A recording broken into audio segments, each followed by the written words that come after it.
welcome to the Town Council meeting for November, on this November 14th, Thursday. And we'll start with a roll call. Marjorie Austin. Here. Beth Justice. Here. Larry Tuning. Here. Bill Goldsmith, the mayor, is here. Alana Courtney. Here. Mary Hanson. Here. Sandy Sturgill. Here. Having a quorum, let's stand for the Pledge of Allegiance.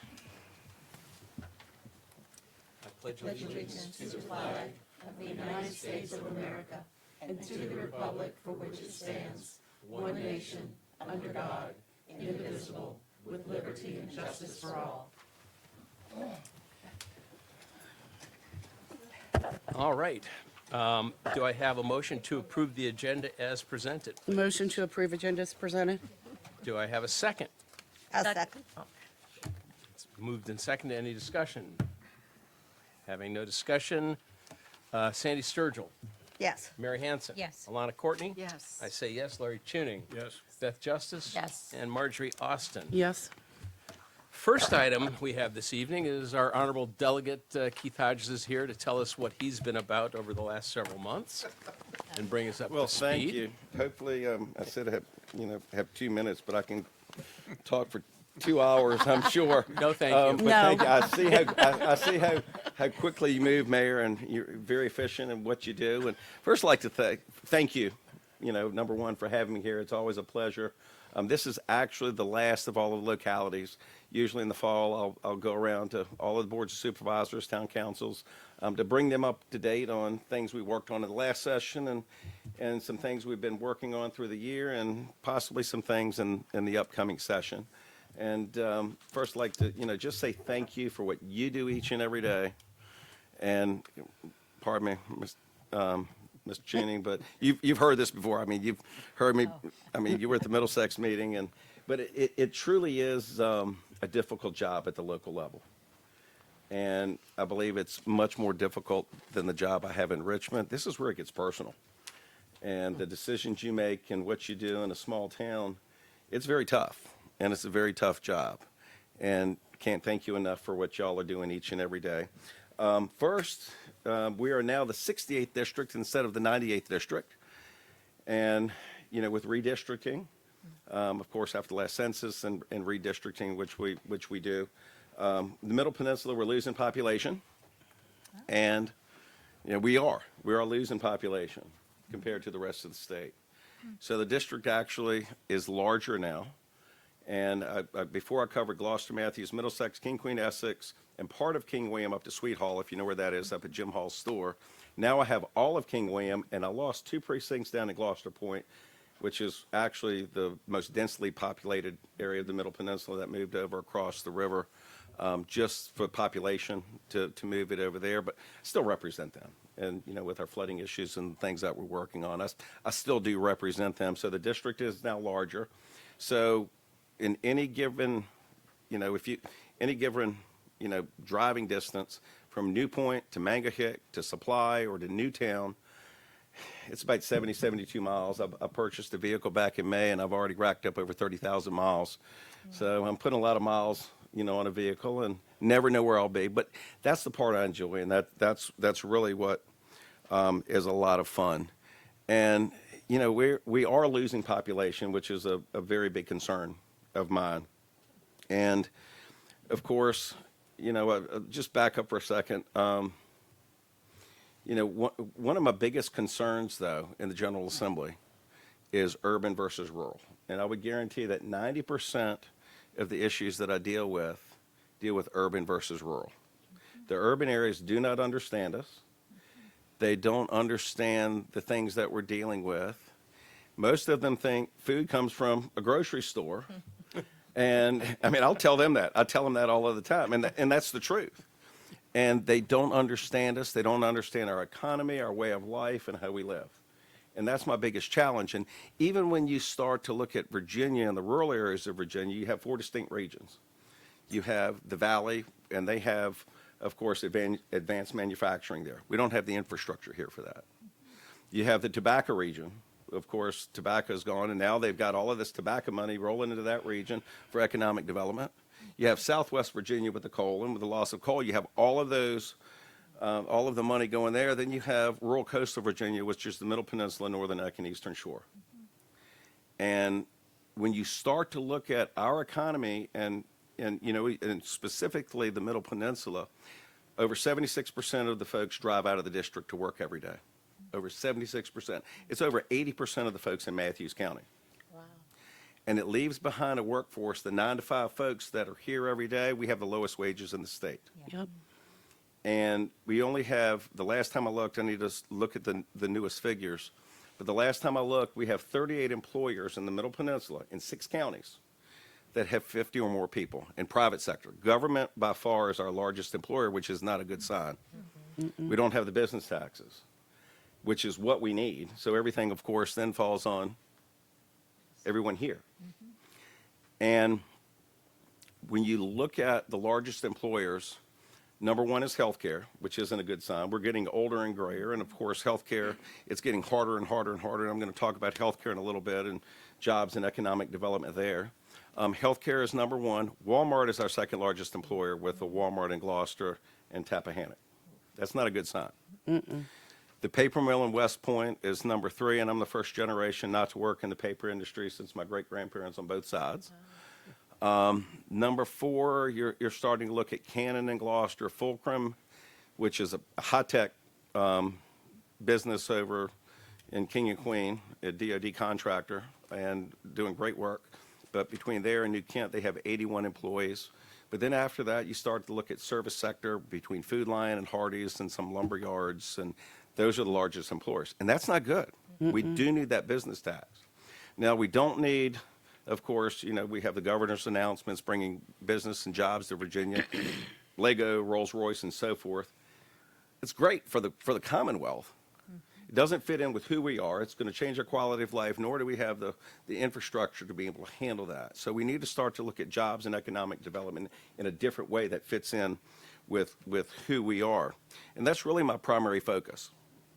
And it's probably the pharmacist in me, the science background and so forth. And when you start to look at negatives, there's always a positive to everything. And you find a solution and create opportunities out of it.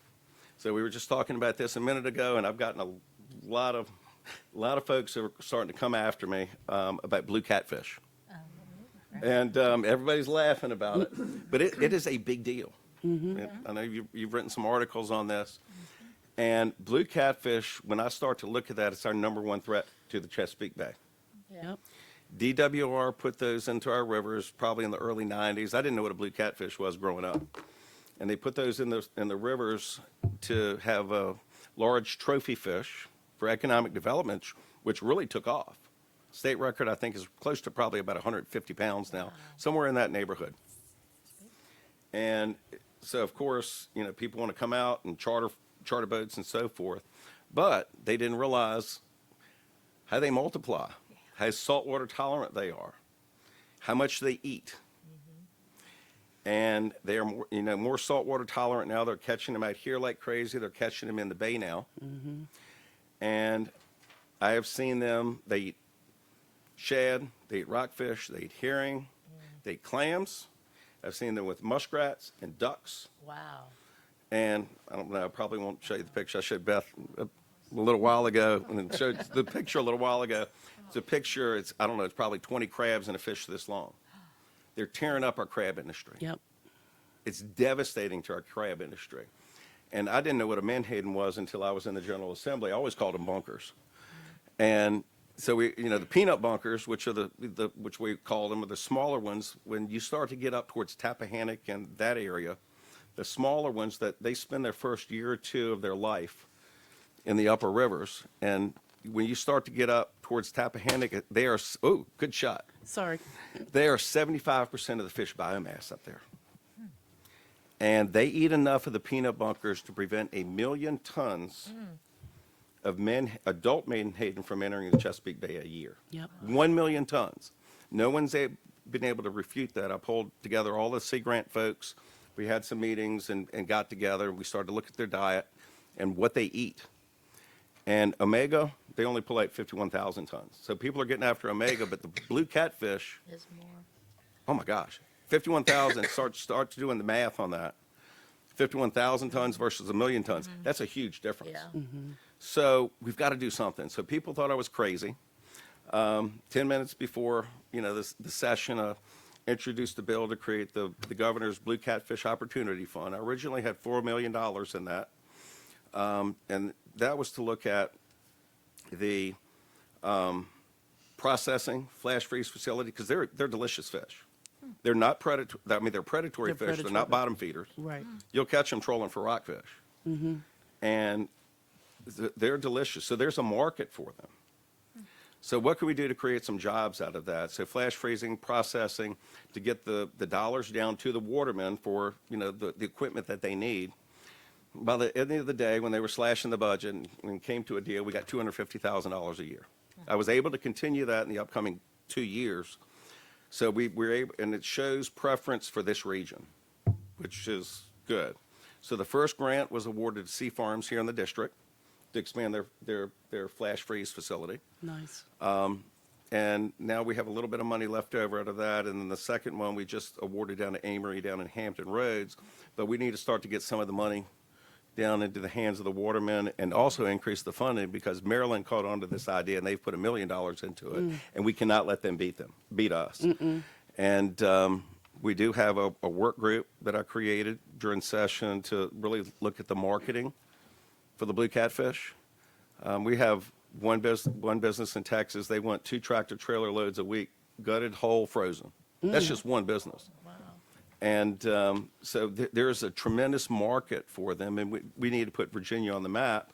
So let's solve the problem. We're not going to be able to get rid of them, but at least reduce the number. Right. And I'm also working with VMRC. They have a shock permit.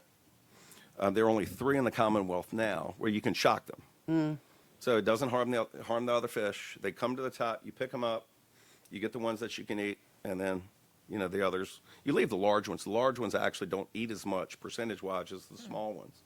So, but you'll start to put a dent in them. Actually, my great-grandfather did that. They called it cranking. They took an old telephone. You probably heard of this. So you take an old telephone, drop the leads in, and you crank it up. Fish come to the top, and then they go to the bottom. So we're starting to get there. So I'm looking to increase that number from 3 to 30. And I'm working with the commissioner now on increasing that. And I'm actually going to most likely introduce a budget amendment to separate it from the grant funding that we have now and just provide funding for, the watermen as a separate pot of money. Right. Just for the shock program. Excuse me. So people thought I was crazy doing that. Of course, dredging is a tremendous issue. That was the first question I got when I walked in. What are we doing on the dredging now? And of course, I created some things a number of years ago to create specific districts to give localities the ability to do some things. We have hundreds of creeks across the Middle Peninsula, Northern Neck, and Eastern Shore that need to be dredged. And the problem there is the federal government used to dredge these creeks, but with earmarks gone away because, Congressman Whitman would go, they'd go to Congress, hey, we need to dredge Urbanna Creek, or, whichever, creek needed to be dredged, and they'd get the money. Earmarks went away, so that, of course, went away. So as our creeks started to fill in, it creates a tremendous problem for homeowners, for our marinas, for, boats coming in and out off the bay, to buy bait, to get boats worked on. And of course, between, I guess, Annapolis and Lauderdale and in Florida, coming into Deltaville with a number of marinas, we are the only place really to get your boats, really to bring those boats in and get them worked on. If you can't get your boats in, guess what? We're not going to be able to get those folks to come in here. So, and that's a tremendous impact on our economy. So we created the Virginia Waterway Maintenance Fund. I was able to increase that funding $8 million this year. Nice. So we were able to get that done. And we're looking actually at a municipal dredge program where we will actually own it and run it here in the Middle Peninsula, but manage it for the rural coastal region. So we'll get the initial dredging done and then start to do the maintenance dredging. But the problem is and also streamline the dredging regulations through VMRC. Problem is at the end of that, you have to deal with the Army Corps of Engineers for the dredge spoils. Which is a tremendous problem in trying to find these spoil sites. So I was able to get the language changed to deal with upland spoils for either lease or purchase, to be able to find the spoil sites with that. But even bigger than that, I tweak and get off on a tangent a little bit. I'm going to tie it together. I tweaked a living shorelines bill. And if you're familiar with living shorelines, they're a preferred method for protecting our properties and for flooding. Problem is living shorelines versus a hardened structure, which aren't going to last forever. Living shoreline is going to be there forever. You're never going to have to deal with it, but they are very expensive. Up to $600 or $800 a linear foot. Your average homeowner cannot afford that. So I tweaked the language in the living shorelines bill to allow for other technologies to be used in a living shoreline. It still has the benefits to protect water and water quality, but to have newer technologies.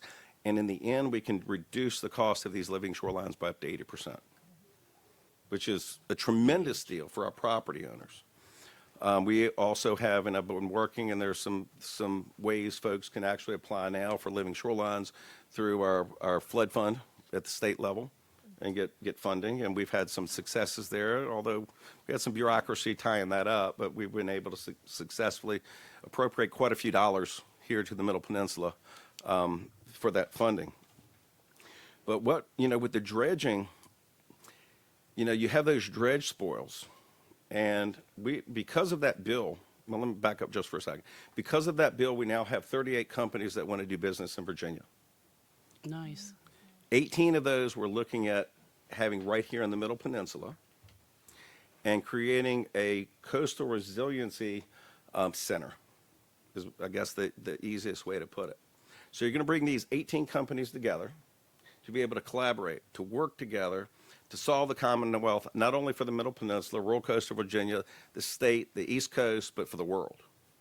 And that's going to bring in excellent paying jobs with scientists, engineers, researchers, contractors, all of those folks. One of those companies actually can take these dredge spoils, turn them into an aggregate material. The concrete, you can use it in construction. Nice. You can use it for building and sidewalks, but you can also use it in living shorelines. There are certain materials that you can use and you can bag it, dewater it, and so forth. But you can also use this to, where oysters will strike on this versus granite, which was under the old definition of a living shoreline. Oysters are going to strike on this where they won't strike on granite. That's a big deal. We're going to have an endless supply of these if we can get this going. I have a budget amendment to look at the infrastructure of getting the natural gas to the site where we want to put it. We have 400 acres already identified, and to bring these companies together. And it's moving forward. We're looking at some Go Virginia money opportunities and some other things to bring these companies together. But those are the types of jobs we need here. We don't want that Absolutely. Lego park. These are the things that fit in with who we are, but it also solves the problem. Another problem is septic. Even though, you have town here, septic is a tremendous issue, and we're the land of failed septic systems on the East Coast, which is not a good reputation to have. So, now, the mayor's looking at, I won't say it. But anyway, it's not a good reputation. So, of course, I was able to get funding. We now have 2 septic systems one is installed, one is actually almost finished and will be up and running soon.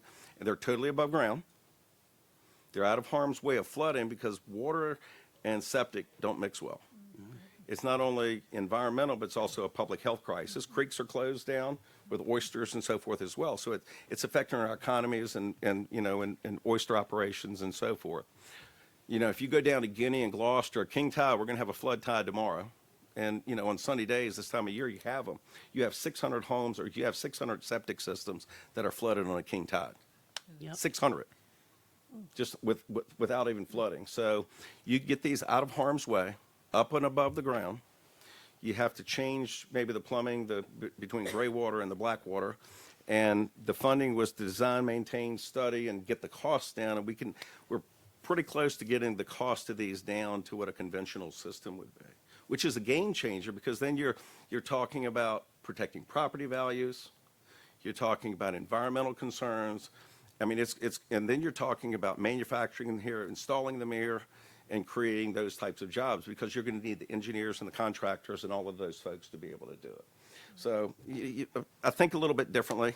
Of course, I had another septic system, a T3 system, that I was able to get through the session as well, which is a different type. I won't get into that as well. Of course, everyone's concern, even though it's not here in town, is solar is on everyone's mind. And I'm not here to say solar is right or wrong, but, you know, if it's coming, we need to get something out of it. Yep.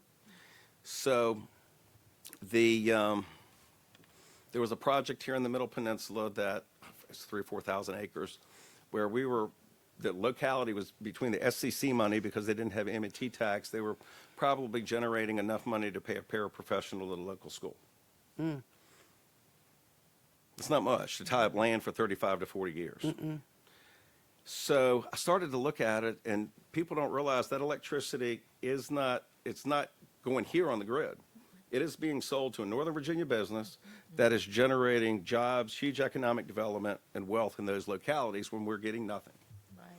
So you have two ways of approving a solar project. It's either conditional, what is it, or is it by right? Yeah, by it's right. by right, or conditional use. So I said, you know what, let's do it differently and do it through a siting agreement. So a siting agreement, basically, it's not a proffer. It just says, you know what, let's open up the book. Let's have a discussion about it. Open your checkbook. We need money for broadband. We need money for schools. We need money for fire, EMS. We need money for those things. And since that bill was signed, we have now almost $1 billion that's going into some of these poor, I shouldn't say poor, but some of our rural localities that weren't getting anything out of this. That's a game changer for rural Virginia. And it allows the citizen input, and it allows the people to actually make that decision. And like I say, I'm not saying if it's right or wrong, but if you pay me enough, I'll shovel it. Right.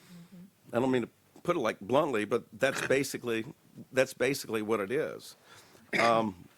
We also have issues, of course, and you probably run into this all of the time with permitting. And I'll use VMR3 as an example, where a property owner will put in for a permit, and it gets wound around the axle. For some reason or another, it always gets wound around the axle, and there are problems, there are issues. They come back, and then there are increased costs for some reason or another. One of the problems we hear, and I shouldn't point a finger at VIMS, but VIMS does excellent work with water quality. They do excellent work with fisheries and so forth. But VIMS is a scientific advisor to the Commonwealth, say, on resiliency. But they don't have the coastal engineers. They don't have the scientists, the researchers, and the folks to really make those decisions properly. So I created what we call a university collaborative, which brings together all of the Sea Grant universities, that allows the secretary to say, you know what, this agency, you're having issues. You can then go to that university collaborative and get the expertise that you need. I'm going to do some things in the upcoming session to further tweak that, but I'm trying to do everything that I can to allow the Commonwealth to make the best decisions for the property owners and make it easier for property owners to decrease the costs and make it much easier and have the best decisions. I mean, I'm an environmentalist at heart. I mean, I grew up here, and I can skin a muskrat as fast as anybody, and I love, love the bay and love the water, and we want to protect it, but we want to do it in the right way. And we need to give the property owners the proper tools to be able to move forward. Of course, healthcare is our #1 employer in the Middle Peninsula, and we need to be able to give, the opportunities to our younger folks to be able to stay here. I grew up next to my grandparents, and my other grandparents were, 3 miles away, and those were the best times of my life. I don't remember the Christmas presents, but I remember The time spent. I remember the time spent. I can smell my grandmother's kitchen and sitting on the front porch shelling butter beans. Didn't know what shoes were until I worked church on Sunday, and Yep. and didn't know what store-bought jelly was until I was in college. But we need to Exactly. give our kids the opportunities at least to be able to stay here. And graduating from West Point, I think we only have 5 of us, maybe 6, that still live in the district. And it splits up families. And that concerns me. Really concerns me. I have 2 daughters, and it's going to kill me. They move away. But at least give them an opportunity. And healthcare is an opportunity. So we think of doctors and nurses and so forth. I serve on the Virginia Healthcare Workforce Development Authority, and we're looking for some ways to overcome some of those challenges. But it's an uphill battle. It used to be that your kids would go into healthcare and they would follow in their parents' footsteps. It's not happening like it used to. And because healthcare is a tremendous challenge, and I'm working on some things within healthcare itself to streamline some things based around ERISA law. But we've and it's not only like I said, the doctors and nurses. You've got CNAs and sonographers and all of these other jobs. Because if you don't have, say the CNA jobs, where are they going to end up working? In fast food. So let's at least give them an opportunity. So we're increasing the opportunities there in the district. Was able to get a sonography program, which there was a tremendous need between the hospitals in Gloucester and in Tappahannock. So we have a sonography graduating class at RCC. We were able to get that through, and that's working very, very well. So we're thrilled to be able to get that done. As far as the budget, this past year was a budget year. Of course, couldn't get along like we were supposed to. We drug it out until May. We finally passed it, which was about $188 billion. About 62% of that was non-general funds, so federal pass-through money. The rest came, of course, from the state. The state is doing fairly well as far as our revenue. We're actually doing very well. So we'll expect to have surplus. And it's just how we can get along in the upcoming session to use that surplus. So we'll see how it goes. The upcoming session is actually 45 days versus 60 days, but it's still the same amount of work when you start to deal with the budget. We did put priorities into K-12 and some money for capital improvements for schools and loan programs, increasing, of course, the salaries. Even though you don't deal with that here, it is important to the localities as far as, for our teachers. Of course, there's a local match for that with the 3%. Also, local government employees as well with that match. The one thing I am proud of, we worked very hard and with the governor and the General Assembly for Virginia to be the #1 state to do business. But we still have a long ways to go. The language in the budget actually is starting to look at tax reform in the Commonwealth because there was a push for tax reform in Virginia. So there was a language amendment to continue looking at that and to report back to the General Assembly on what we should do. One of the things we talk about broadband, which is very important, and actually was up at the Pamunkey Indian Reservation announcing, they're lighting up that area, and because the Pamunkey were involved, that you're going to be able to have 2,200 additional homeowners to be able to have access to broadband because of that project. But what does concern me is when I mentioned that 76% out-commute rate, what's going to happen here? Because between Hampton Roads and Richmond, even Northern Virginia, we start to get to the upper end of the district. Northern Virginia, people want to live here, they want to work here, they're going to be able to telecommute. And I've actually talked to the Secretary of Finance about this because the people are going to be living here, telecommuting a couple of days a week, but where's that business located? It's located in the urban area, and they're the ones that are benefiting from the business tax. Mm-hmm. So what does that do to our localities when we don't have that business tax? It does stress your schools. It stresses law enforcement. It stresses your local needs. So we need to find out a way to figure that out and come up with a different plan. So I've actually talked with the Secretary of Finance about that, and they said no one's ever thought about that. So we've got to look at things in a different way. But as you said, I'm over my 2 minutes. But I can keep talking. I always have notes, but I never use them. Any questions, Mayor and Council? But I believe your blue trying. catfish was 143 pounds. I think 143, 148. It's somewhere around there. Yeah, I'll show you you want to see the picture? I've seen it. I showed you. It was caught on Bugs Island. Yeah. But I mean, they're catching them out here like crazy, right out here now. Mm-hmm. And we've got to do something. It's the #1 threat to the bay. So we need Yep. we need more funding. We need more dollars. You told us that like 4 years ago. Yeah. Well, that's when, that was the brain, well, I think that was 2 years ago when I 2 first years put it ago. in. But it's finally taken off now. It takes that long to Yeah. finally get things done. But we're getting there, but we need more funding. Everyone loves it, but we just need more money for the program. And that's where it gets down to an urban-rural discussion because they really don't understand. And it's just like the nitrogen and phosphorus that's going into the bay. I'm getting off on a tangent for a second. That, you know, we're under a federal mandate the state is to control the amount of nitrogen and phosphorus that's going into the bay. And our MS4, our urban localities are the ones that are going to be fined. But the things like the septic that I'm working on will reduce that and go into the total amount. So the urban areas should be paying us to do that. Right. I'm working on that. That's my next nut to crack. But there are different things between that. I've got a project for Phragmites to turn that into an industry cluster, which is the invasive grass, because you can turn that into fuel pellets, which is one of our #1 exports out of the Commonwealth. It comes from the scrap wood. It burns as hot as wood. There's just more ash. You remove that out of the Bay watershed because that Phragmites pulls up more nitrogen than anything. Get out of the Bay watershed, you get nitrogen credits. They should be paying us to do that. Right. And so I'm working on it. And mitigation banks are another thing. We have mitigation banks here where developers actually have these mitigation banks in our localities. And you have the credits, you know, the nitrogen, phosphorus credits in those mitigation banks. But they're assessed at the lowest possible use in the locality. Locality may not even know it is even there.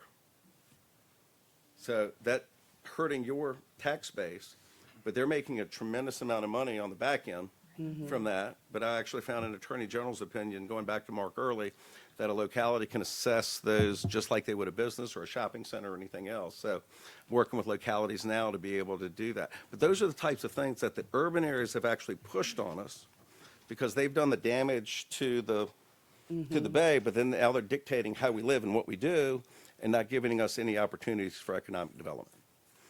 And we've got to look at things in a different way.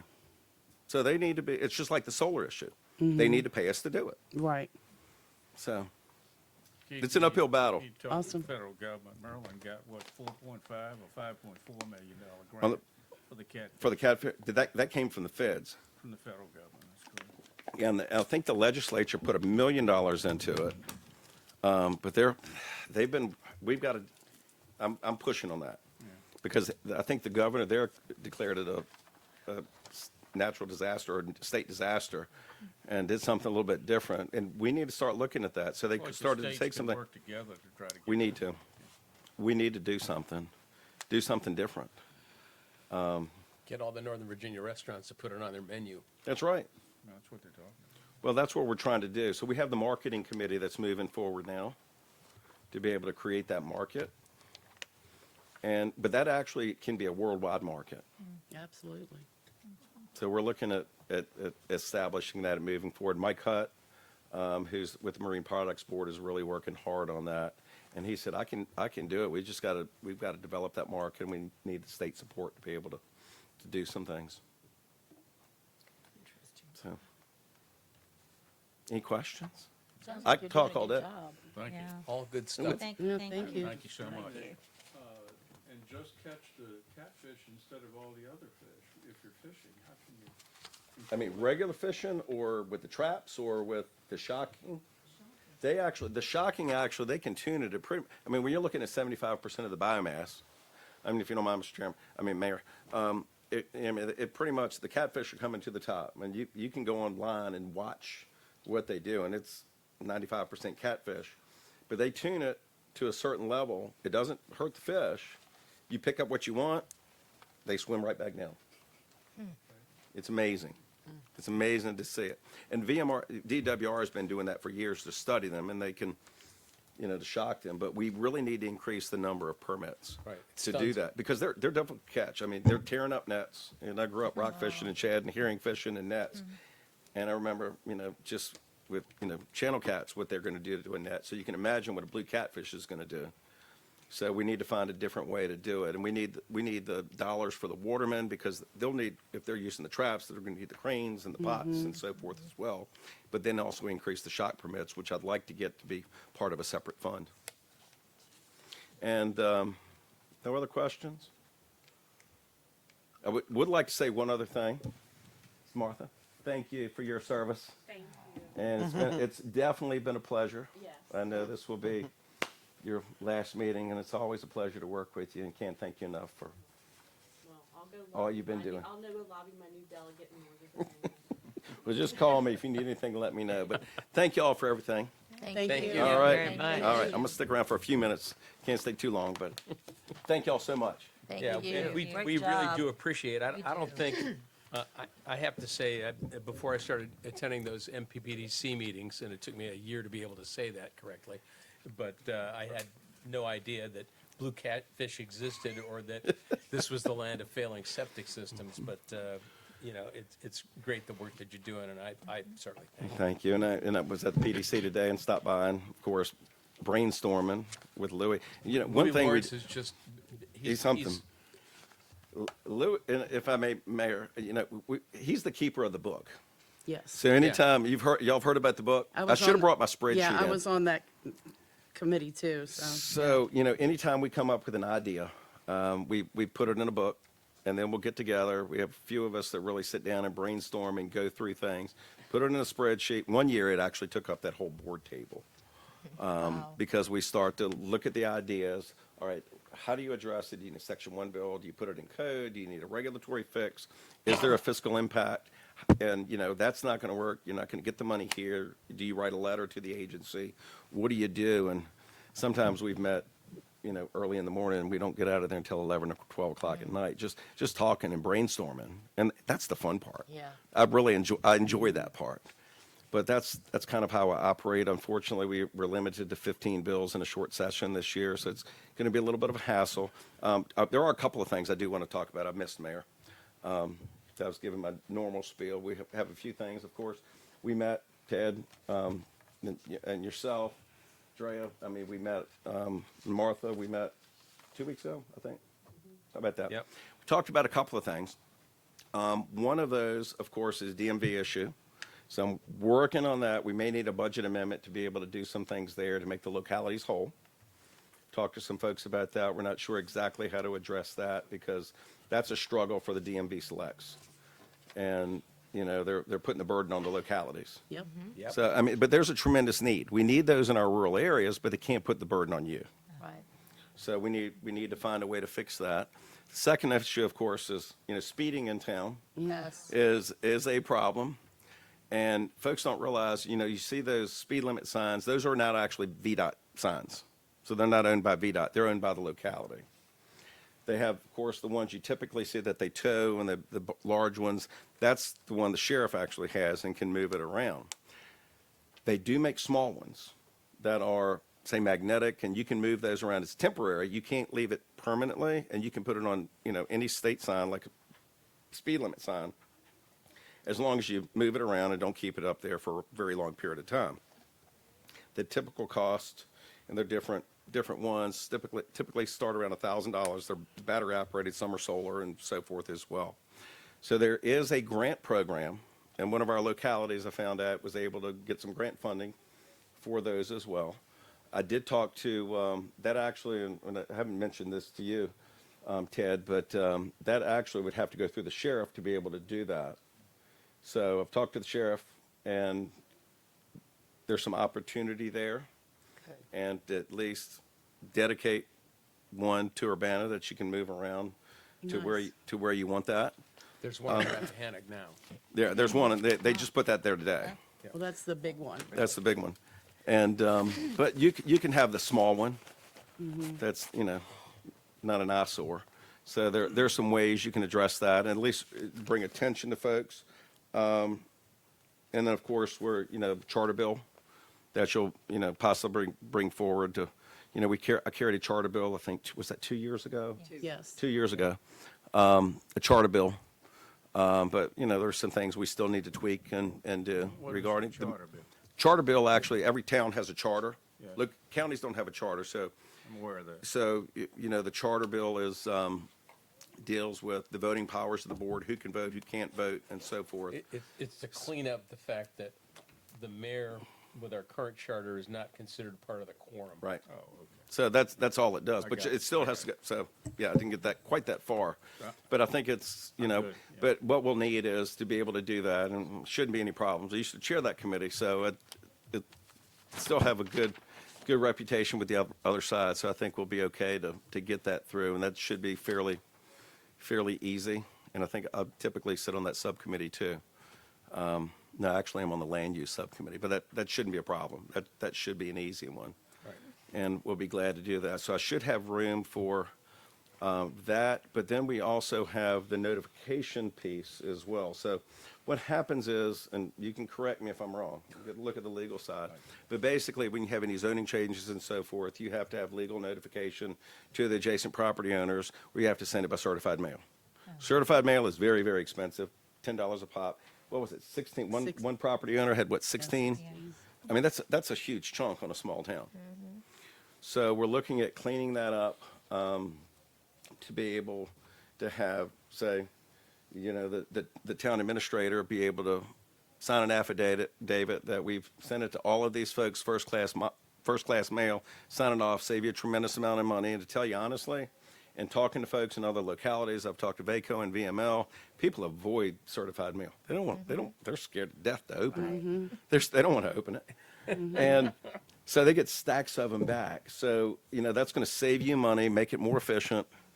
And I think that'll be an easy cleanup. But I've talked to VACO and VML, and I think we'll get support on that. So that shouldn't be a problem. Save you all a tremendous amount of money and make it much easier for you to, you know, and operate more efficiently.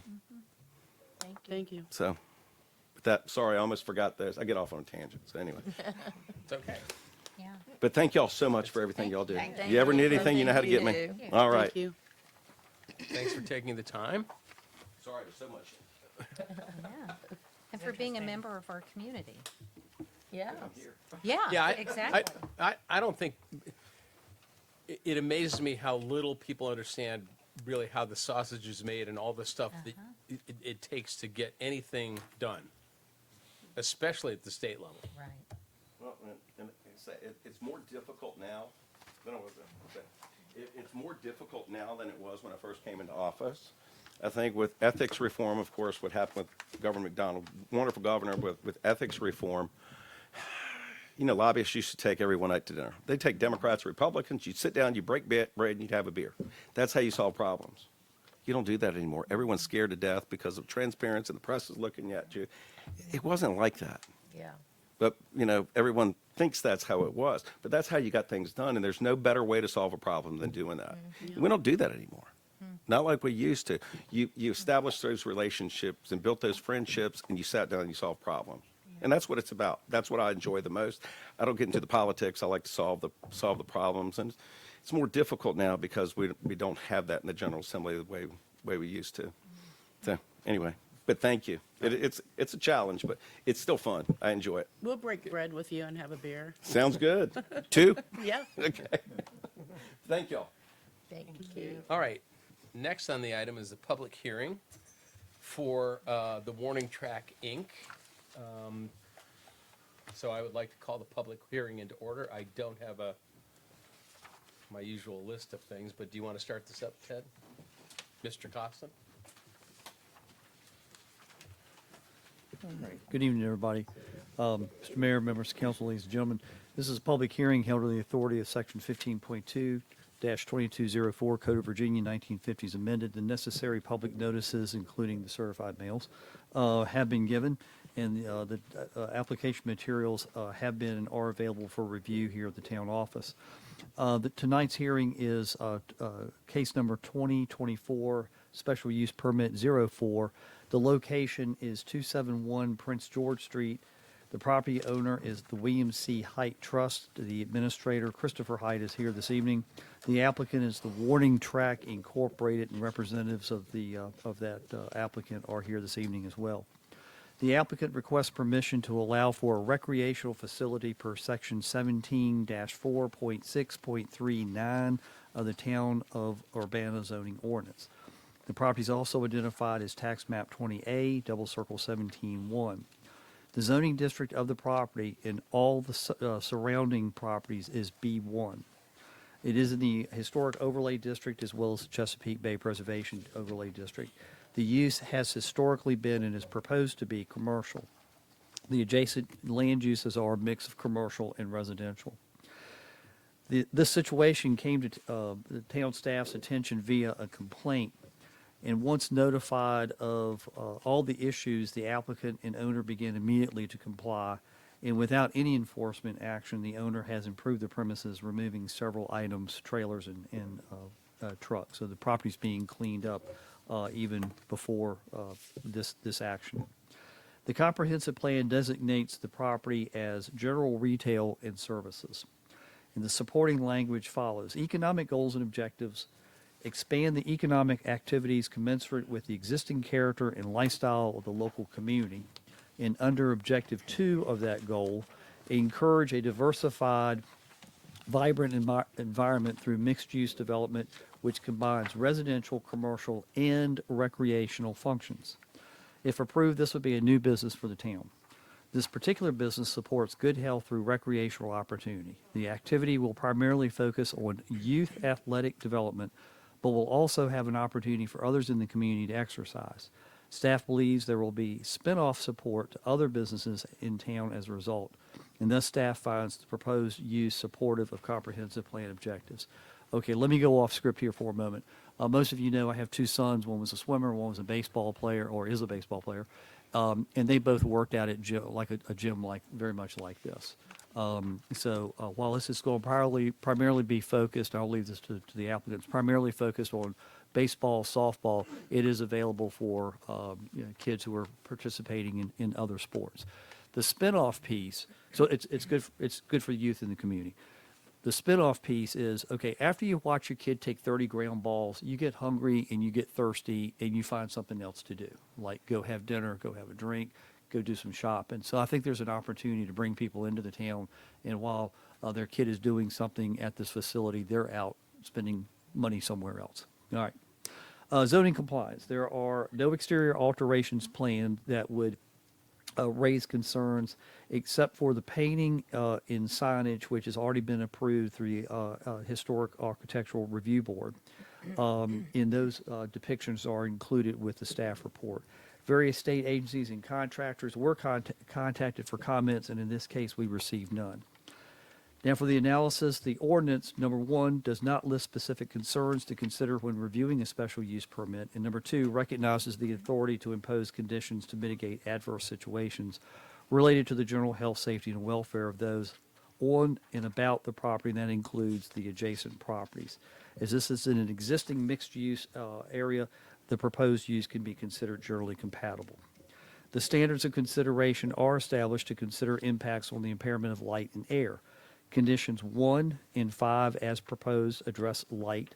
Street congestion is possible, but with the availability of some on-site parking on the north side of the building, that concern is lessened.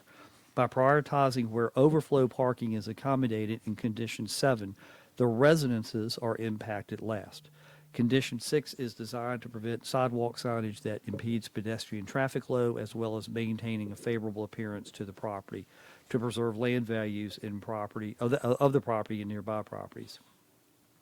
I've already addressed the comprehensive plan compliance. The remaining conditions proposed are the standard condition number 1, in this case with the additional language to incorporate those conditions imposed by the Historic Architectural Review Board in standard condition number 2. Or those conditions are to avoid noise nuisances such as conditions 3 and 4.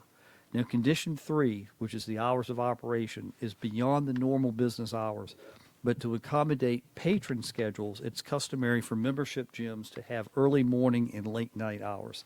This is one reason the parking condition encourages on-site parking on the north side of the building.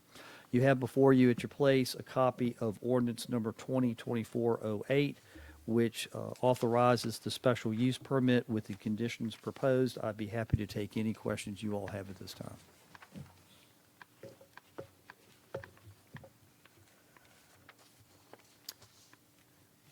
Hearing none, turn it over to the applicant.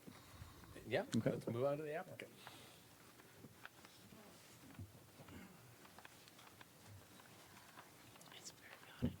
Thank y'all for y'all's time this afternoon. My name is William Glenn. I am the owner of the Warren Track along with my partner, John Paulette.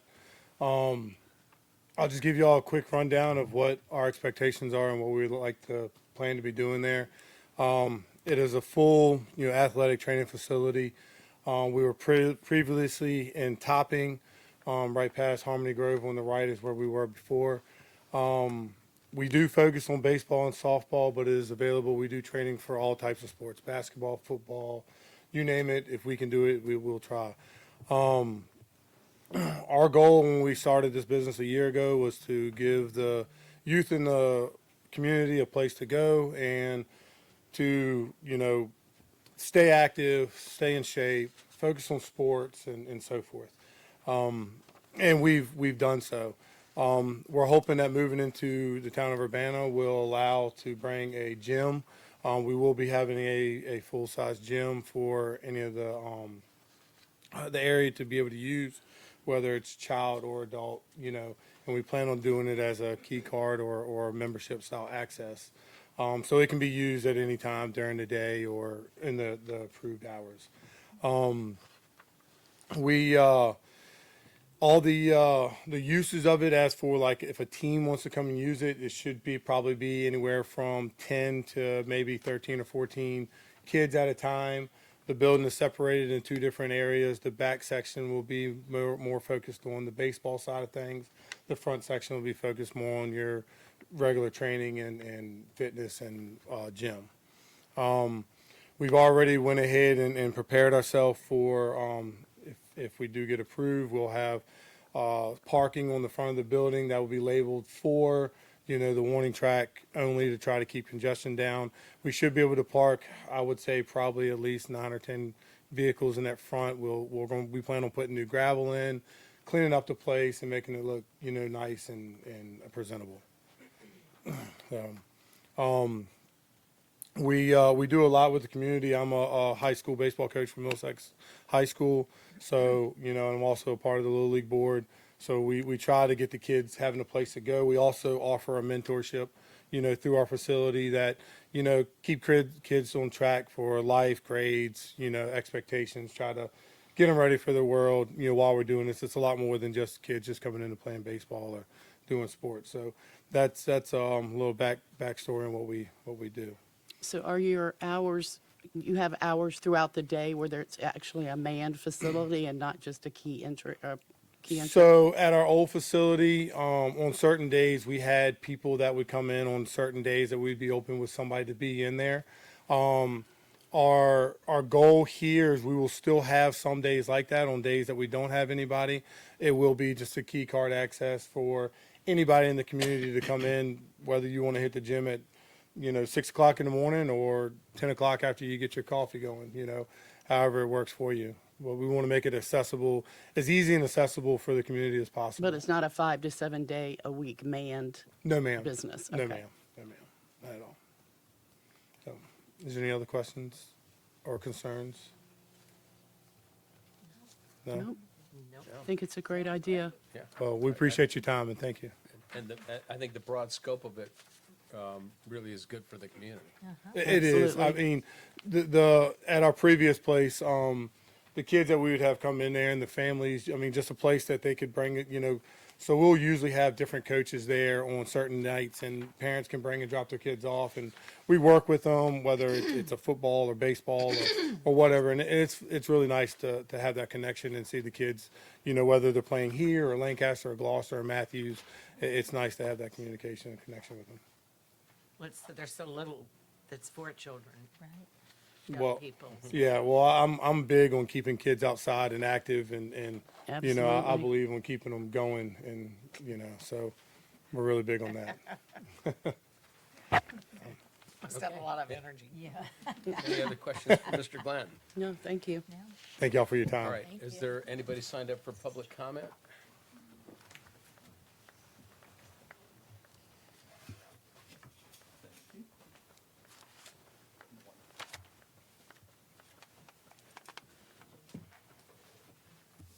Okay. 36 Meadows Lane. So, Mr. Putney. Bill, thank Billy. Eventually, I'll recognize Bill. your signature. Bill.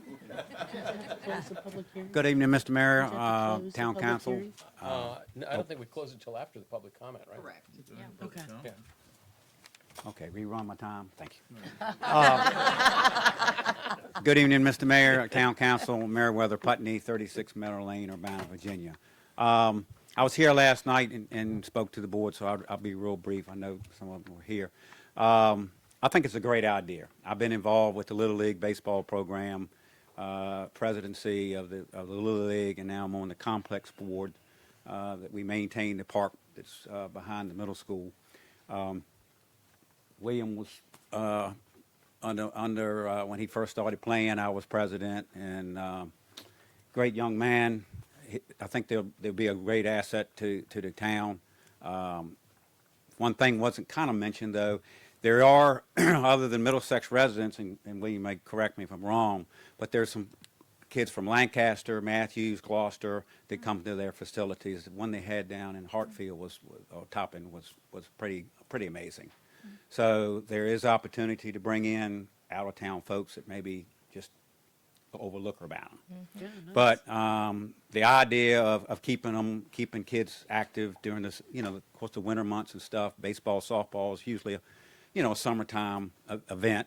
But I think it's a great idea, great asset. John Paulette, known him quite a long time. Wife Brittany, known her all her life. They're great people. They're great. They'll be great neighbors, and it's a great idea for it. Thank you, Tammy. Thank you, Tam. I don't know that it's a conflict, but I noticed you're wearing Yeah. the same sweatshirt. Yeah.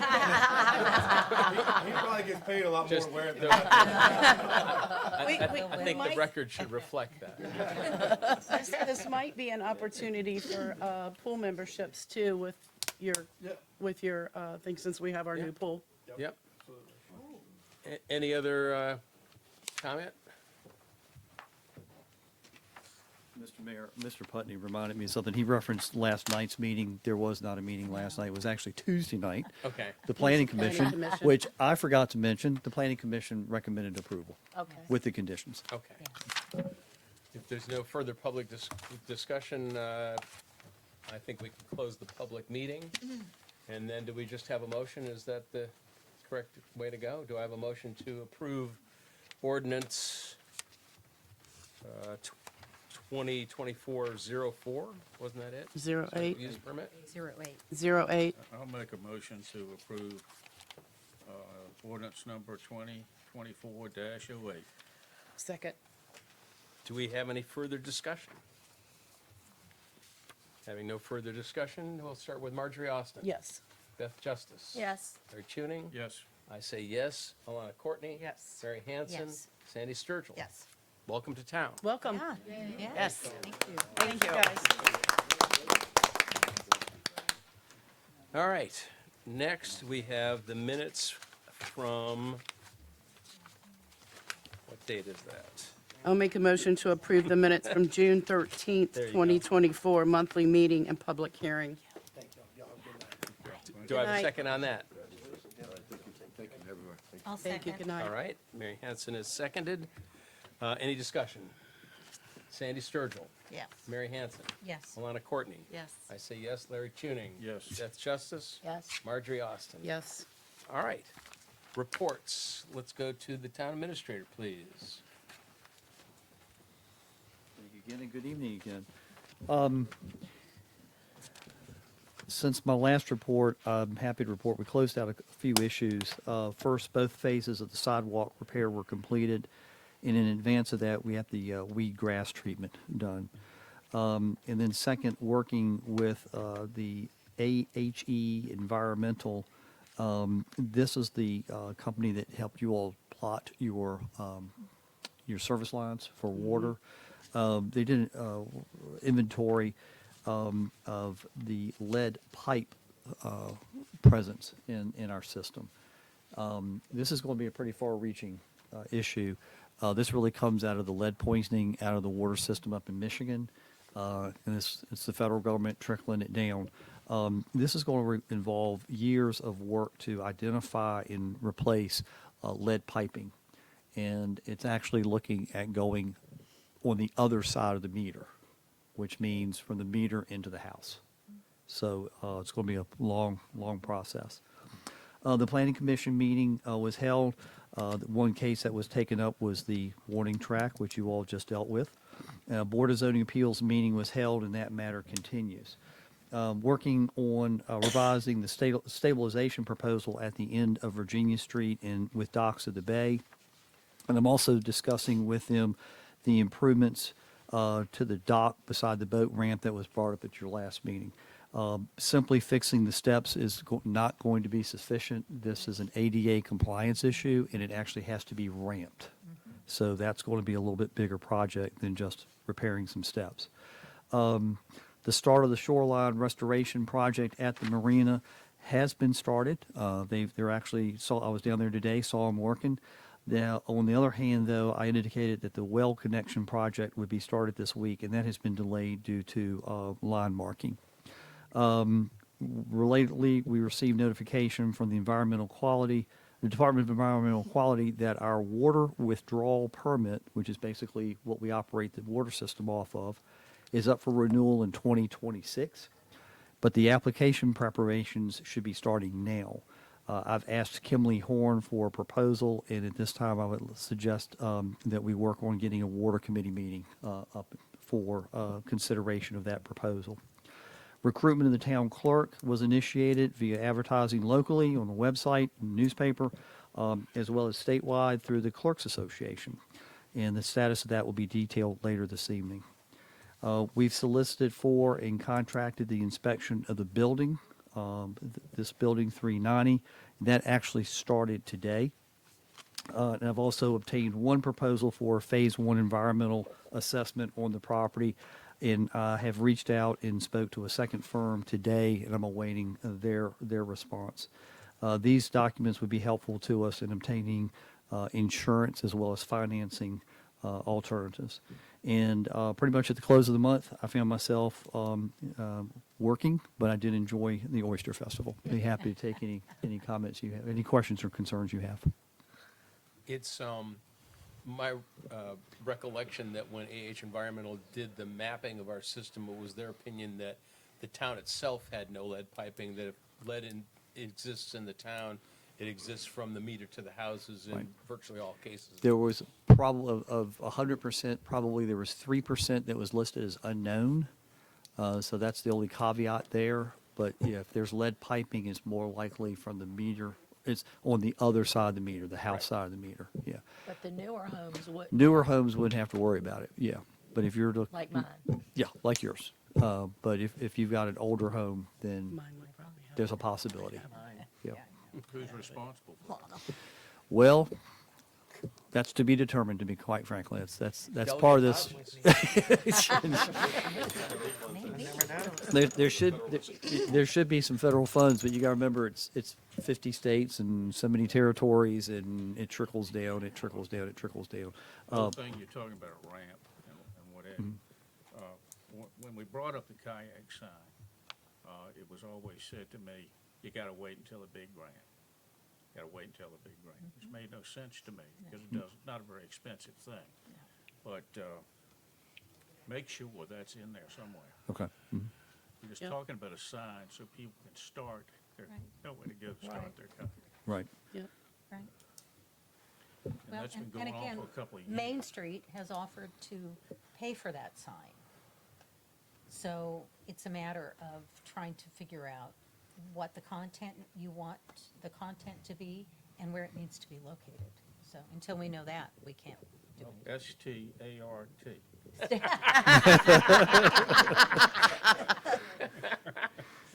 Did I spell it right?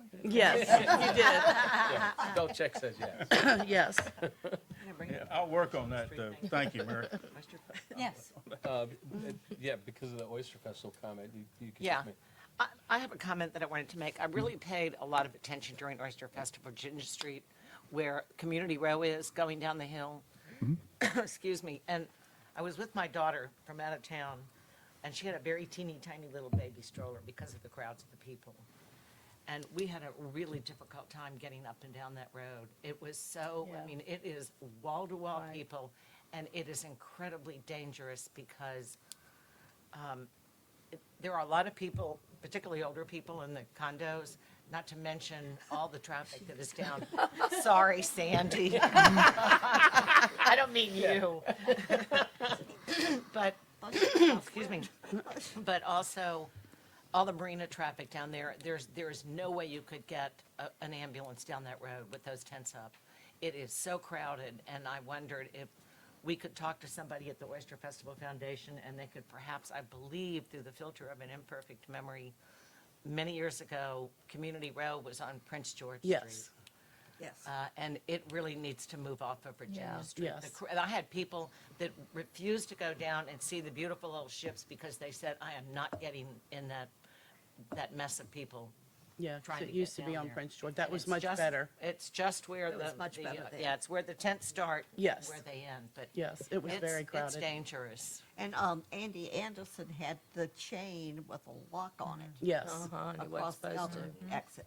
Yeah, but he wasn't supposed to have that. All right, there. so No we, one could get through. we have a public safety after-action meeting on Monday, and I will be happy to bring that up. Thank Well, you. I can't imagine that they have not stopped this before now. Well, they just started it, just a few years back to go down that way, because it was, like you said, on Prince, when I moved here, that's where it was first. Prince It's George. been 10 years ago, and the reason they Has it did been that- 10? The reason Was they to get did people that to the waterfront. was because, no, the reason they did that was because they had to reroute the parade, the Saturday parade. Oh, They had to come down Prince George. right. And that was, I think, initiated by the sheriff, maybe, I don't know. Uh-huh. But it's a little more complicated than Right. just Well, taking they the need to move but- it because it's dangerous. Yeah. When Alana brought it up to me, I thought it was an interesting point Yeah, for discussion. Yeah. absolutely. I mean, my daughter and I had a difficult time just getting down and up the street. And I just watched it, and people were just practically running over each other. It was wall-to-wall people. Anyway, I thought nobody could get down here to help anybody if they needed to. I'll bring it up Monday. Thank you. Perfect timing. All right. Thank you. Moving on to the treasurer's report.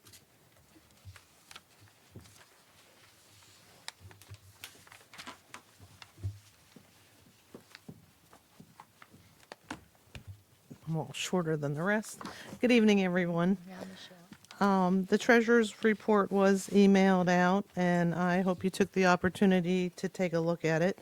Page 2 addresses Alana's concerns for the pool.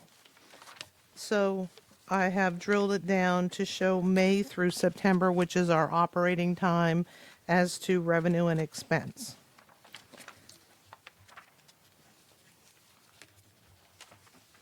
The difference was $38,074.70 is what we went into the negative. Being that this was the first year open, I think there's a lot of opportunities. We have the time from Memorial Day till school lets out. We have plenty of time to talk to the YMCA or other groups and, use that as an opportunity to bring in revenue. The mayor and I have also spoken, and I think that maybe we need to change the time to 4 to 8 instead of noon to 6 for those school hours, and that way they will come after school. With the memberships, we did 13,500. But some of the folks did not want to buy a membership because the pool was only open to 6 o'clock. So if they're working to 5 o'clock, by the time they get home, they can't use the pool during the week. So we really need to consider maybe extending the hours of the pool, which, yes, it'll cost us more money, but then the pool will be used more. Right. So there's some opportunities. I did take the time to drill back. The last time the pool was open was 2019. And let me find that here real quick.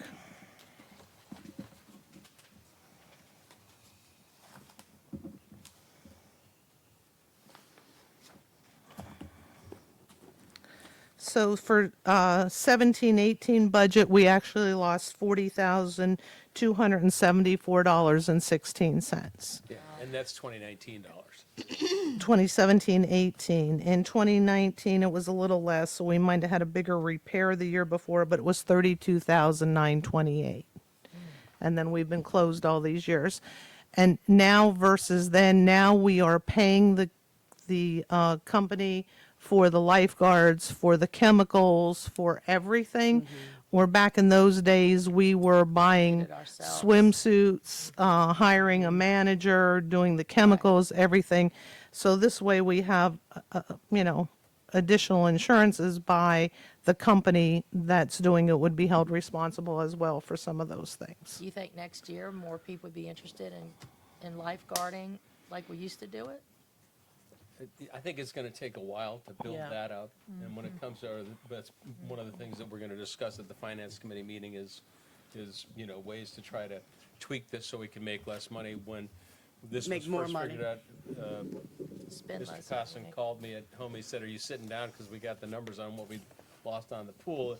And I said, "Yeah, I am sitting down, but what was it?" And when he said it was somewhere over $30,000, I said, "Oh, wow, that's a We did good.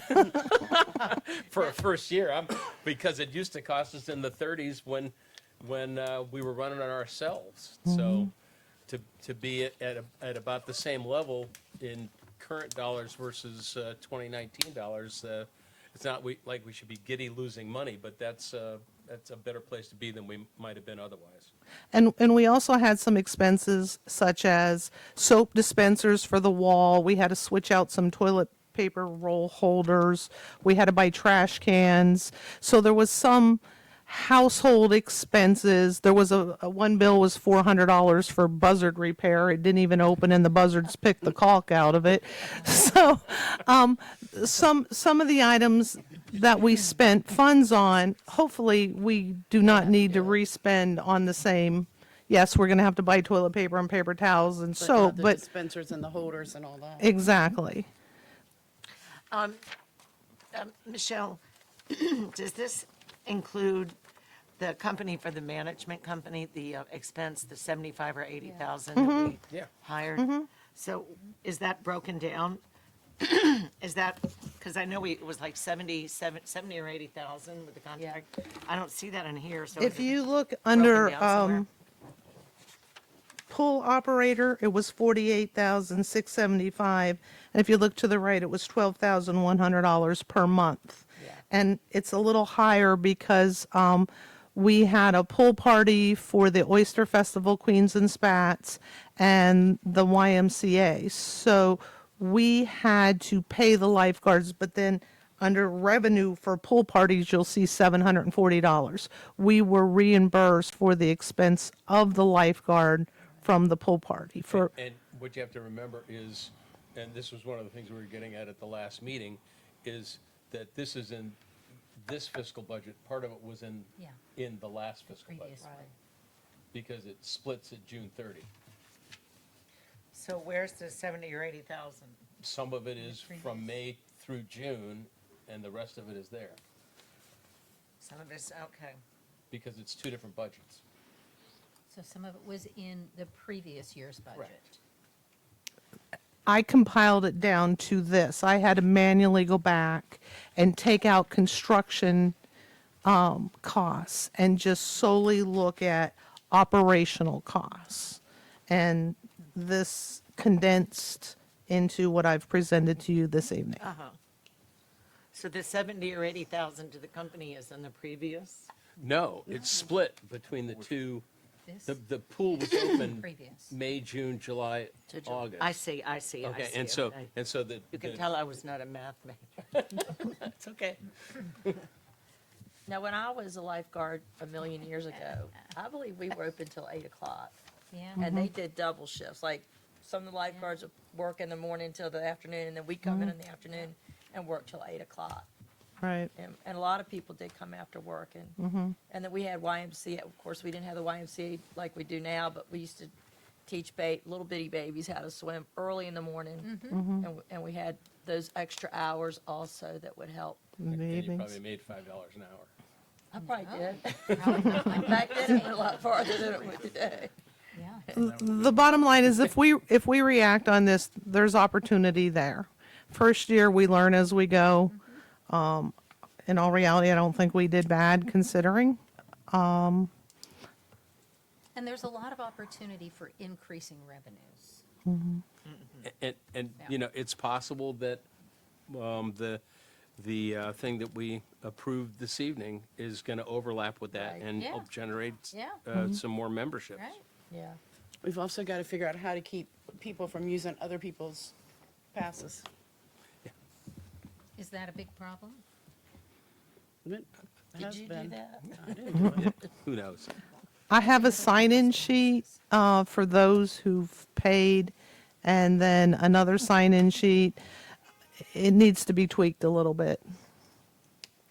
And we need to rethink about it. Yeah. Mhm. So, any other questions on the pool? Thank you. You're welcome. Yes, On- thank you so much. You're welcome. On to my verbal report, I just want to give you an update as to where we are currently in taxes. So personal property, 401 accounts were billed for a total of $12,377. As of today, we collected $3,622.42. They're starting to roll in. Yeah. So far, I've had 8 return mail. That is for personal property, which means they were a renter and moved away. And this is how we sometimes can't find them. Real estate accounts, there are a total of 539 accounts. That doesn't mean 539 houses. That means 539 parcels. So you might have your house and the little sliver of land that's deeded separately, and I collect $42 on that little sliver that's counted as a bill. So as of, again, today, $88,063.43. We did discount the elderly and veterans, and for confidentiality reasons, I can't tell you how many were veterans and how many were elderly, so I clumped them together. Personal property, we discounted $1,799.45, and for real estate, we discounted $3,080.28. Nice. So if you are, for instance, a veteran and 100% disabled, you get a 100% discount. Wow. And then for the elderly, it's income-based, and they are required to apply through the county. Then the county provides me with a list and what the percentage of the discount is. So we discount it $4,879. Good. That's great. Okay. As to Oyster Festival, there's 23 vendors. There's a few vendors that have more than one location, but they will file under one name. So there was 23 food vendors that will be required to pay meals tax, and so far 4 of them have already paid. Theirs is due December the 20th, just like our normal. So we've collected $3,166.84 on 4 vendors. Nice. As to the business licenses, I took in $20,750. Those funds will be turned over 100% to the festival towards the cost of security. Let me tell you, the total cost of security this year was $51,575 for all the sheriffs in town.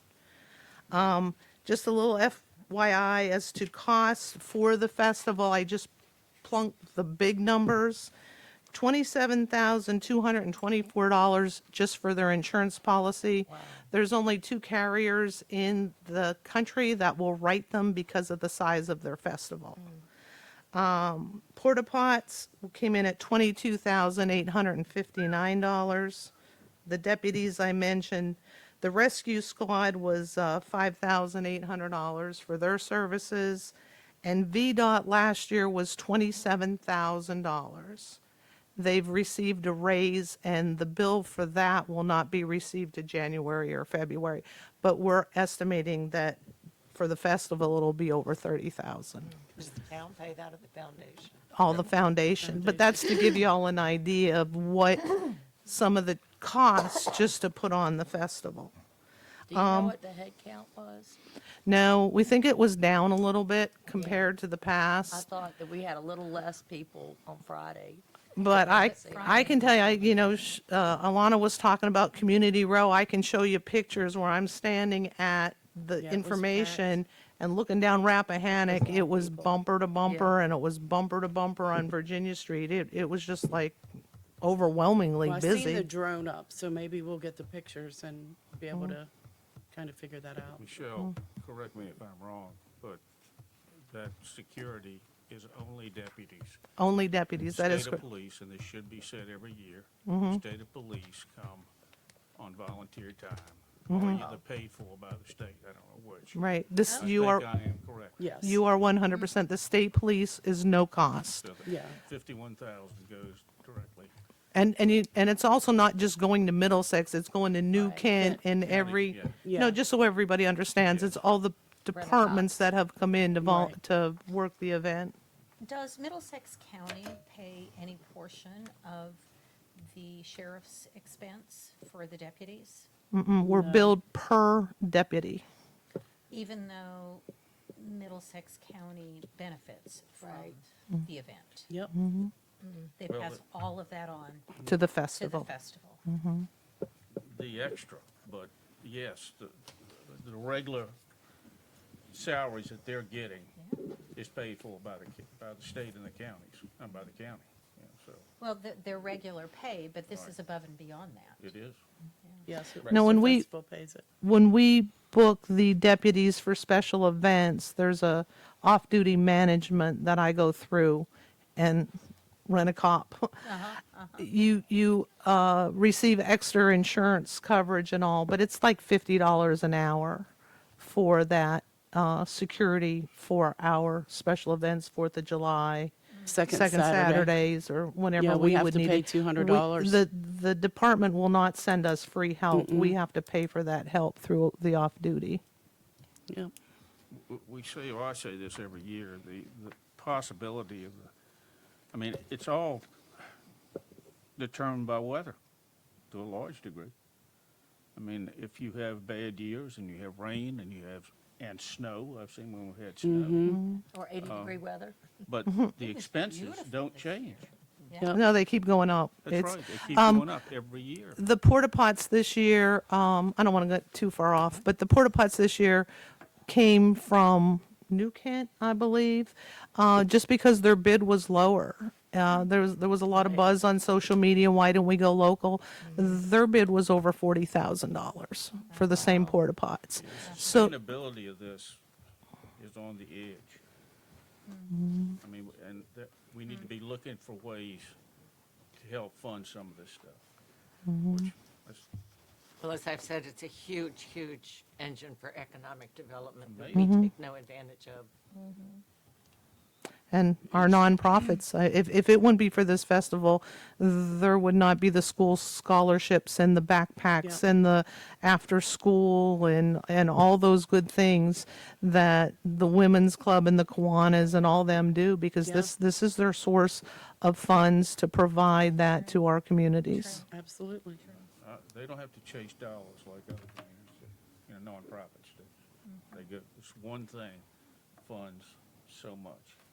They do well. They do. Okay, Thank you, one, Michelle. you're welcome. One other thing while I have you captured here. Last night, the Christmas committee met. We're full steam ahead. This maybe should have come under announcements, but being that I'm here, the day has filled up very nicely. It starts out with breakfast with the elves at the Wooden Pickle from 10 to 4. Marjorie and Angel brought in a ton of crafters for Christmas Village in Tabor Park. Nancy Fisk is doing her pet parade and show again. Beth has different churches coming throughout the day to carol at various locations. You're off the hook Oh, this boy, year. am I glad. The alpacas are coming back. The women's club this year will be fully decorated inside and welcoming guests. Last year, they didn't participate for whatever reason, but they were calling me way early, so the women's club will be open. The Festival of Trees has been moved to Lansdowne. That's going to make for a beautiful backdrop. great. They have 16 trees this year. River House Creations will have crafters inside and Santa Claus and Mrs. Claus there with pictures with your pets or children and/or children. She's also offering free crafts at 3 o'clock. Little Jimmy's is doing something. Small Town Burgers giving out free hot chocolate at 5 o'clock and on to keep warm during the parade. So I've sent all the information today to Dave to get it up on the UBA and our website and all. It's a breathing, working document, but the logistics after last night have really come together. And Eric's doing the maze. Oh yeah, Eric's doing the light maze again in Tabor Park. So We're asking the whole town to decorate. thank you. Yes. Yes. Beth came up with the idea, we're going to bring back some competition, and we're going to have first and second place for residents and first and second place for businesses to decorate. Show will And light up. yep, and then we have 3 judges that are going to go around on Wednesday, the 4th, to judge so that we can announce later. And if it's raining, judging will then be on the 5th. Right. Yep. So we're begging for, Lights out. Yeah, get And your we're- lights out and get your stuff decorated up, guys. and that's all I know, folks. It's been a Amy's long a couple judge, weeks. so watch out. Thank you for what you do, Michelle. You're welcome. Thank you, Michelle. Thanks, Michelle. All right. Michelle, while you're up there, is there anybody for public comment? No, I took their time. Billy. Billy, I handed it up to you. It was the second. Oh, okay. one I handed There are up. 2 of them. Thank you. Mr. Mayo? My name's William Mayo, 320 Rappahannock Avenue. I came across the bridge day before yesterday, and I saw some signs coming into Urbanna where they got pretty flowers and everything, and these signs are crooked. I don't think we need a go-kart sign or golf cart signs or auction, this kind of stuff at our signs coming into Urbana. You come across down there, so I took them down today, thank the Lord. They look nice. But I don't know, do we have any kind of regulation? I Or know, I was you wondering can't about do that, or? I don't know, but Jim and Sandy spent a lot of time and put a lot of effort in both ends of the town to have They those have. It looks signs nice. stuck in front and look horrible. So I think we should I don't know if we or have an say ordinance something to or stop that. anything, where you can't put it there. It'd be a good idea to do that if we don't. Mr. Mayor, I don't understand. we do have an ordinance that prohibits off-site signage, Yeah. but we respond only on a complaint basis. I'm working one right now. Right. I can't say where or what, but I'm working one right now. When we get complaints that somebody's got an off-site advertising sign, we notify whoever the sign holder is and ask them to remove it. I have removed one sign personally that was for a business they put the sign on Tabor Park property. And I removed that one. That one's in my office right now if anybody would like to come and get it. Because I called them and said, hey, we can't advertise any business on town property. So I pulled the sign. If you want it, come get it. They haven't gotten it. So. Yeah, there's been several, just in the past few months, Billy brought that up too, that are in front of where Jim and Sandy do those flowers, in front of Welcome to Urbana. Okay. The one coming in and the one coming in the other direction. And they put a lot of time and effort into that. Oh, yeah. We don't need, Golf Carts Plus or We whatever don't it need may be. crooked signs sitting in front of all that. Yeah, sitting out there. Thanks, All right. Billy. Thank you, Billy. And Mr. Putney? Okay, you're just in both, you want to make sure we didn't miss you. No, I'm good. All right, good. All right. Any old business or new business? One thing to bring up, I can for public comment, but I think it's really important if you can give me 2 Yep. minutes. Can I do that? Yeah. Yeah, come on up. I'm sorry, Bonnie. No, you're not Mr. bothered. Martha will start the Mis- clock. Mr. Costin was speaking, and he mentioned the shoreline restoration project, and it hit me. I failed to mention this. I didn't look at my notes, so I missed one thing. Of course, some of you may have heard that about FEMA coming into localities and Yeah. auditing localities. Have you heard about that? Yeah. So I'm working on that. So basically what's going on is FEMA is coming into localities, and they're auditing localities, looking for any man-made activity within the floodplain. Okay? And FEMA is saying, all right, localities, you have to ensure that everything was done, the I's were dotted, T's are crossed, there's no problems here. They don't say you have to issue the permits. They just have to say, you've got to make sure the proper permits were issued. There's no such thing as a floodplain permit in Virginia, although we may have found a crack in that in a code section last week. So what happens is if FEMA comes in, and this has happened to 2 localities in the Middle Peninsula, where they have come in and, of course, one was basically a shoreline restoration project that the locality is doing. They also had some vehicles parked down in the floodplain, and the other was actually a VDOT bridge that was being built. So VDOT gets the permits for that, but they want to make sure that the locality, made sure everything was okay. They ding them. So then you go on the FEMA naughty list. And when you're on the FEMA naughty list, guess what? Your NFIP, your flood insurance goes up for everyone. Oh, no. For everyone in that locality. So DCR actually is responsible for, the flooding and so forth in Virginia. And, I've actually been after them for the last couple of years. They haven't fixed this. Don't worry about it. Don't worry about it. Well, it's hitting us, and it's like we told you so. So I fired off a letter, I believe, 2 weeks ago to 5 secretaries because this is not only going to, impact like shoreline restoration and bridges, every culvert pipe, broadband activity. You think about broadband that's implemented and moving forward with broadband, shovel goes in the ground, guess what? Silviculture, so forestry, which is a by right activity, which, they can shut that down. So Prince William and Loudoun County, they don't want agriculture and silviculture. They can shut it down on this. So actually I've been working with their localities now, and I said, start writing an ordinance and push back and say, you know what? For every culvert pipe that VDOT puts in, that's going to be a $10,000 fee. For every BMP you have, for every bridge you have, and so forth, because there may be an opportunity to do some things there. So you start to hit the state in their budget, they'll fix it quickly. But I fired off a letter to 5 secretaries. So we had Commerce, VDH, all septic systems, anything that's in that floodplain. It's a nightmare. So that went to the Secretary of Health, so Secretary of Natural Resources, Ag and Forestry, Commerce. So, I fired that off, and we're working on this. Not sure if the exact fix now. I've actually been in contact with Secretary of Natural and Historic Resources this week. Still is not getting the answer he wants from DCR. But this is actually a huge deal that people don't realize. And we've got to find a way to fix that. So I failed to bring that up. Yeah. But I just wanted to bring it to your attention that we are working on it if you hear about that, because that's going to impact all of us. It's going to impact our economy. It's going to impact everything. Last thing I will say, the pool is one of the reasons we moved here. Shelley was snowed in for a couple of weeks. We were 8 acres on the Pianki Tank up in Miggs Bay. She snowed in. Chloe was 9 months old. She said, we got to get out of here. Let's go to Urbanna. There were 2 houses for sale. One was down by you, and then the one we're in. And, it was perfect. I mean, we were the destination for Halloween. I remember the pool. Ella, what's the age of going to the pool on your own? You got to pass the 12. swimming Is it test. 12? I don't think it's 12. Is it 12? 8. It's 8 or You have 9. to pass the- Ella was that You she was gotta pass just the she was swimming and test. knowing Ella, she's the one that came back. Her career choice when 8th grade career assessment was professional athlete and comedian. So Shelley went up to the pool to check them, and all the kids are surrounding the table. She's like, what in the world? So she and one of her friends went to the grocery store.